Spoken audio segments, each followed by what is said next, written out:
What's happening, YouTube? So I'm gonna explain a few things that's been going on in the past couple of days. So recently I made this community post. I have decided to retire from the grind after playing for a few years and meeting many new great players. This may be permanent. If it is, I wish you all the best and hope for the best for the game and its growth. Hasta la vista. So for the 2 or 3 of you who saw this, I made it because I just was having the most terrible luck in each game that I played after having returned to the game. I kept facing against suiciders. Kept getting bad dice rolls, kept getting unlucky one way or another in each game where there's a bot out and then somebody else comes from behind and takes me out, just because the bot doesn't matter for placement. So for all those reasons and just not having fun with the game, I decided to put out this post and take a break from the game. I come back a few days later, renewed and hoping to try once more to get back the joy that I had when I first came to this game a few years ago in 2020. And to my surprise, I was able to get the perfect game, which was a 3-player game, and it was a game that I hosted on the classic map. What follows is that game, and I'll be providing commentary and an analysis over the game. It was played at the time of recording this video, at the same day, and I hope you enjoy. This is a 3-player game, classic map with blizzards. I'm the blue player as always. The purple player wants to go for Europe, and I decided to go for South America with all my troops there. All I needed to do was fortify some of my troops from Central America into Venezuela, and then take it on not the next turn, but the following turn. Pink was fortunate to get Australia on their first turn, only having to take out 2 troops of purple in order to capture it. So pink will have an early lead, but that shouldn't matter. As soon as I get South America, I will be able to balance out the pink player, and then purple will be able to take the lead over time as they outpace us troop-wise by getting more troops in Europe than both of us. So my plan is to try to capture South America and stay relatively innocuous, and try to hide there, and then have pink and purple fight for Africa. And it's already happening with pink placing their troops there. Purple is going to get Europe, and then it's going to want to take Africa because that's a logical next step in the battle for taking over the world. And when they start fighting each other, what I'm going to do is take over North America is what I want to do. And let's see what happens in the game if I'm able to do that, if my plans go uninterrupted. But first, what I do is take South America and fortify to an unblocked territory.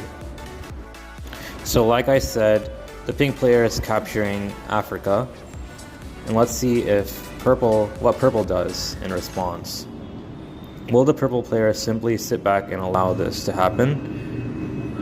Or will the purple player do something else? It was the first of the 2 options. The purple player did not allow pink to hold on to Africa because that would just ruin the balance of the game, because then pink would be outpacing both purple and myself, which is not something that a smart player like purple would allow to happen. So purple takes over Europe finally, and this will lead to conflict eventually between purple and pink over Africa. I just want to reiterate that point. As we can see right away, on the same turn he takes over Europe, he attacks pink in Africa. Now on my turn, I just take one territory and pass. So I just want to stay out of the battle, out of the war between the two. Maybe they will destroy each other, who knows, and I can get the win. Saying that, the pink player removes me from Asia, so now I'm stuck in the Americas, and I might be card blocked eventually. So pink furthers the invasion of Africa and fully takes it over it on this turn. Now it's up to pink to respond. Will they attack back? What I do is continue to stay neutral and not attack anyone, because I don't need to.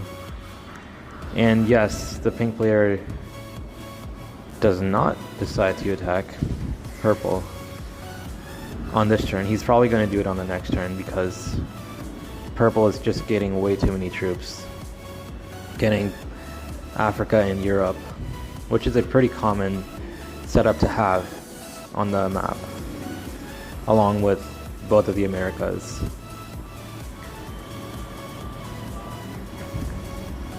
Now it's getting more and more difficult for me to get a card, and that is my final card before I'll be stuck.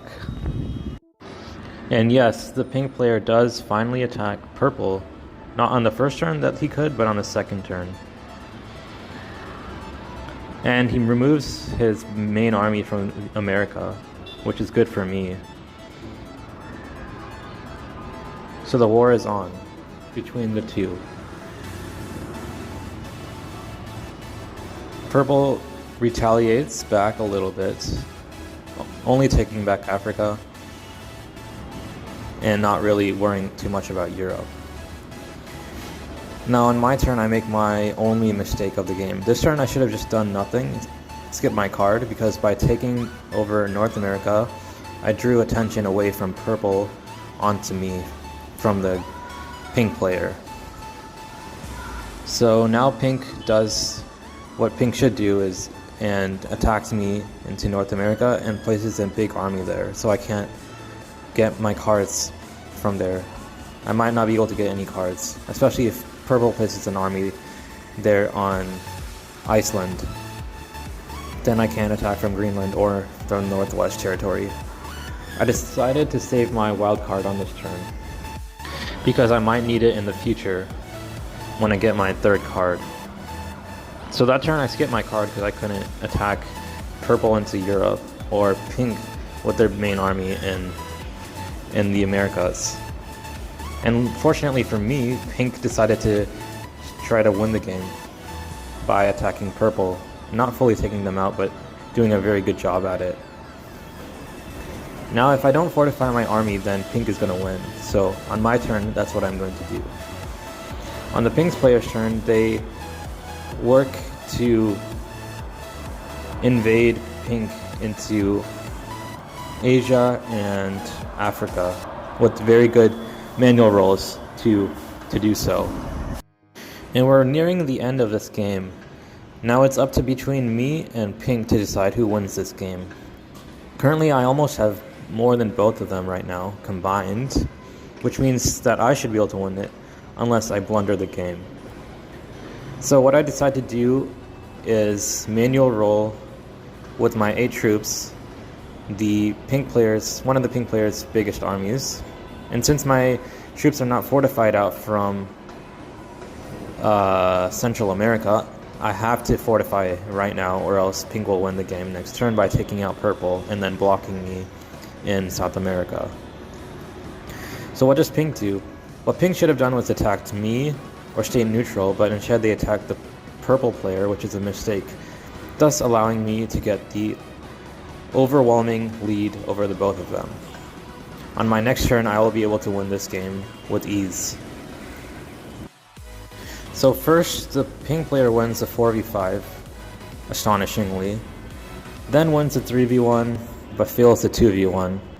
But it doesn't matter, none of this matters. All he's doing is making it easier for me to take him out and take out the pink player afterwards.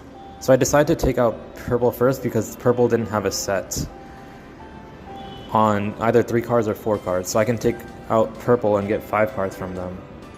There I'm using the slider blitz, where you use exactly 100% of the troops necessary to win the attack, and that minimizes troop losses. So instead of doing a 10v1, it does a 4v1, and then because there are more troops, there's a chance you lose more troops on a 10v1 than versus a 4v1. So that's why you should use a slider. You should always use a slider when you have a lot of troops and attacking big troops versus less troops. So I take out purple, get his 5 cards, and then clean up the business, taking out pink on the next turn. Pink quits the game after saying good game, becomes a neutral bot, and I'm able to win the game on this turn, trading in my set and finishing off the last 3 territories in Asia. My rank is quite low, it's 16k, and the players for both ranked beginner. So that's it. Thank you for watching.